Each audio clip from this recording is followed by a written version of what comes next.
as we have for over 60 years. America takes these actions because our destiny is connected to those beyond our shores.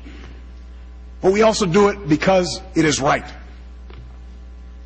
That's why, as we meet here tonight, over 10,000 Americans are working with many nations to help the people of Haiti recover and rebuild.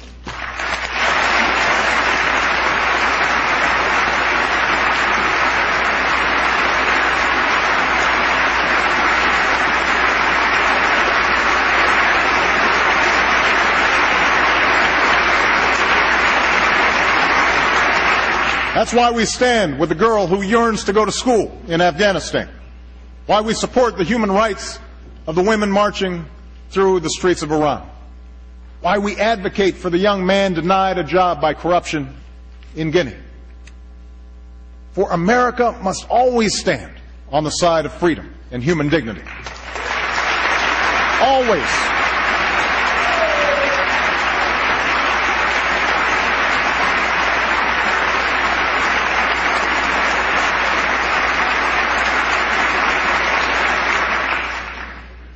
Abroad, America's greatest source of strength has always been our ideals. The same is true at home. We find unity in our incredible diversity, drawing on the promise enshrined in our Constitution.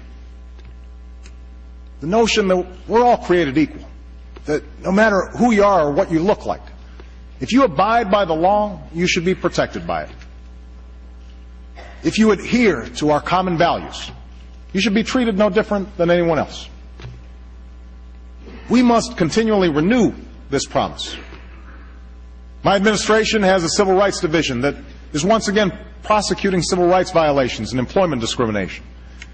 We finally strengthened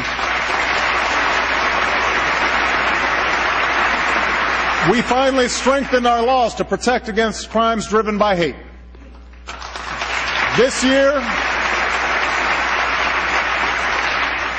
This year, I will work with Congress and our military to finally repeal the law that denies gay Americans the right to serve the country they love because of who they are. It's the right thing to do.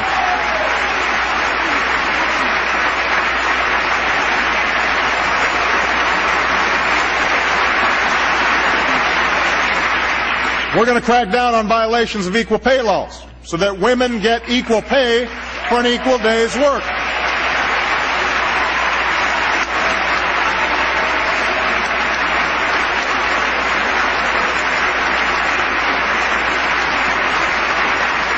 And we should continue the work of fixing our broken immigration system, to secure our borders and enforce our laws and ensure that everyone who plays by the rules can contribute to our economy and enrich our nation.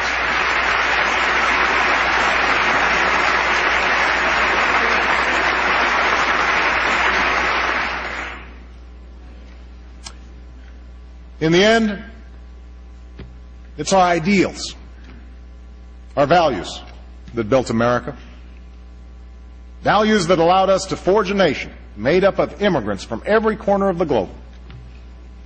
Values that drive our citizens still. Every day, Americans meet their responsibilities to their families and their employers. Time and again, they lend a hand to their neighbors and give back to their country. They take pride in their labor and are generous in spirit. These aren't Republican values or Democratic values that they're living by, business values or labor values. They're American values. Unfortunately, too many of our citizens have lost faith that our biggest institutions, our corporations, our media, and yes, our government, still reflect these same values. Each of these institutions are full of honorable men and women doing important work that helps our country prosper. But each time a CEO rewards himself for failure, or a banker puts the rest of us at risk for his own selfish gain, people's doubts grow. Each time lobbyists game the system or politicians tear each other down instead of lifting this country up, we lose faith. The more that TV pundits reduce serious debates to silly arguments, big issues into sound bites, our citizens turn away. No wonder there's so much cynicism out there. No wonder there's so much disappointment. I campaigned on the promise of change. Change we can believe in, the slogan went. And right now I know there are many Americans who aren't sure if they still believe we can change, or that I can deliver it. But remember this, I never suggested the change would be easy, or that I could do it alone. Democracy in a nation of 300 million people can be noisy and messy and complicated. And when you try to do big things and make big changes, it stirs passions and controversy. That's just how it is. Those of us in public office can respond to this reality by playing it safe and avoid telling hard truths and pointing fingers. We can do what's necessary to keep our poll numbers high and get through the next election, instead of doing what's best for the next generation. But I also know this. If people had made that decision 50 years ago, or 100 years ago, or 200 years ago, we wouldn't be here tonight. The only reason we are here is because generations of Americans were unafraid to do what was hard, to do what was needed even when success was uncertain, to do what it took to keep the dream of this nation alive for their children and their grandchildren.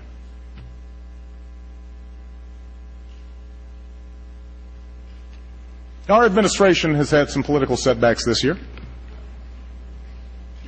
and some of them were deserved. But I wake up every day knowing that they are nothing compared to the setbacks that families all across this country have faced this year. And what keeps me going, what keeps me fighting, is that despite all these setbacks, that spirit of determination and optimism, that fundamental decency that has always been at the core of the American people, that lives on. It lives on in the struggling small business owner who wrote to me of his company.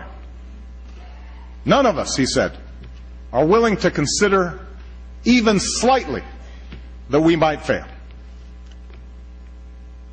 It lives on in the woman who said that even though she and her neighbors have felt the pain of recession, we are strong, we are resilient, we are American. It lives on in the 8-year-old boy in Louisiana who just sent me his allowance and asked if I would give it to the people of Haiti. And it lives on in all the Americans who've dropped everything to go someplace they've never been and pull people they've never known from the rubble, prompting chants of USA, USA, USA, when another life was saved. The spirit that has sustained this nation for more than 2 centuries lives on in you, its people. We have finished a difficult year. We have come through a difficult decade. But a new year has come. A new decade stretches before us. We don't quit. I don't quit. Let's seize this moment to start anew, to carry the dream forward, and to strengthen our union once more. Thank you. God bless you. And God bless the United States of America.